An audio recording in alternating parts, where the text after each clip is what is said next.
من الشیطان الرجیم بسم اللہ الرحمن الرحیم۔ حضرات محترم، آپ حضرات درس سے حدیث سماعت کر رہے ہیں۔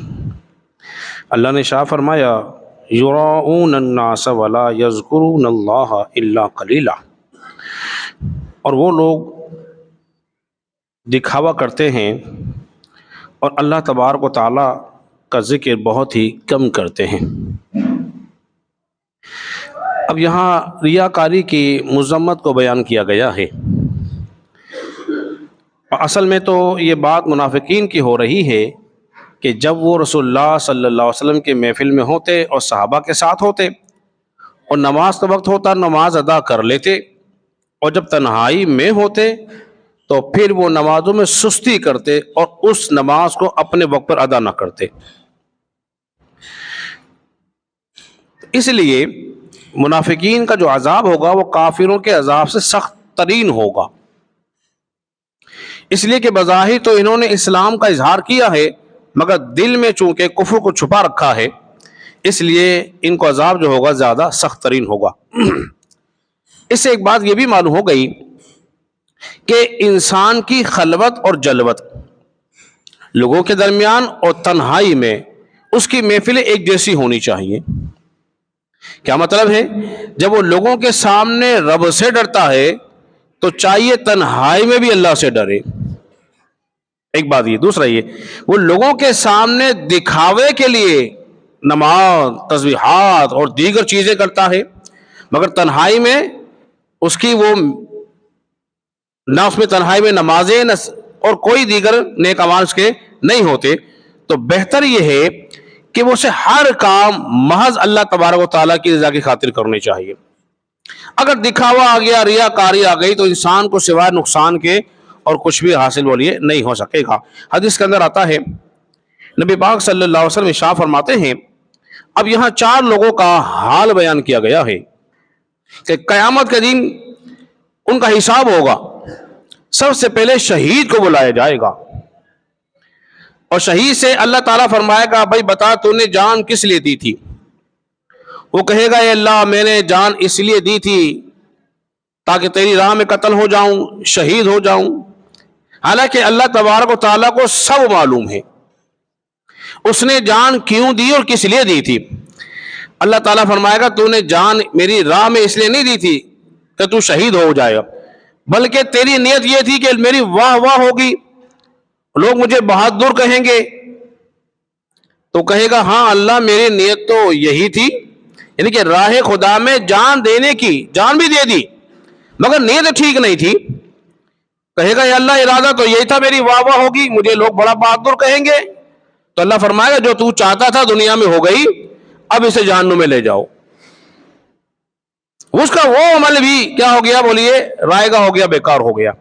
اسی طرح ایک قرآن کا قاری،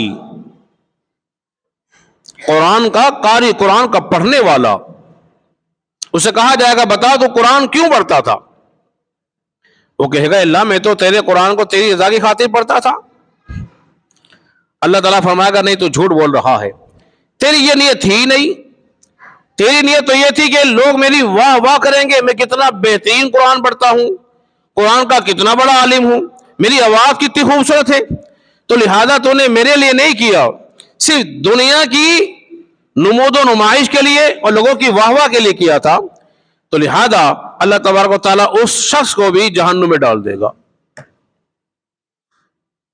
اس کے بعد ایک بلایا جائے گا غنی کو، بڑا مالدار شخص ہوگا جو راہ خدا میں مال خرچ کرنے والا ہوگا۔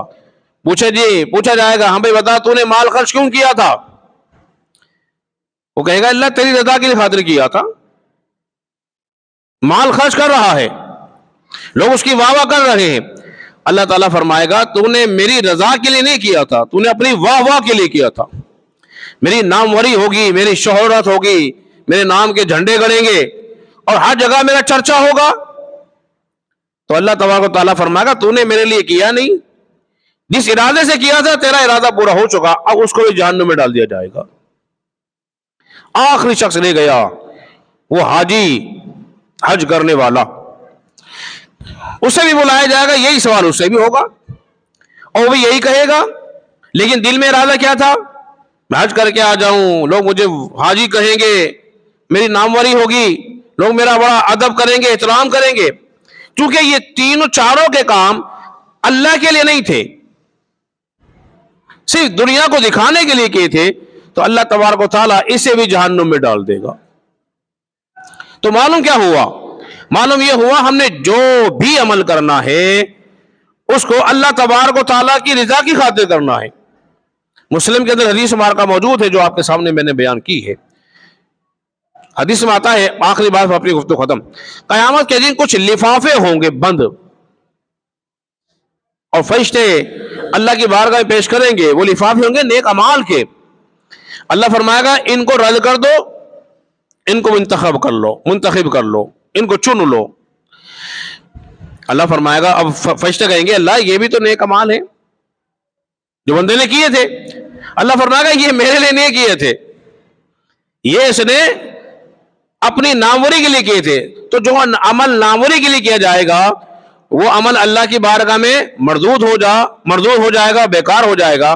جو محض اللہ تبارک و تعالیٰ کی رضا کی خاطر جو عمل کیا جائے گا وہی عمل اللہ کی بارگاہ میں مقبول ہوگا. تو اللہ رب العزت کی بارگاہ میں دعا کرے کہ خالق کائنات ہم سب کو اخلاص کے ساتھ اس کی بندگی اور نیک اعمال کرنے کی توفیق عطا فرمائے. آمین. الحمدللہ.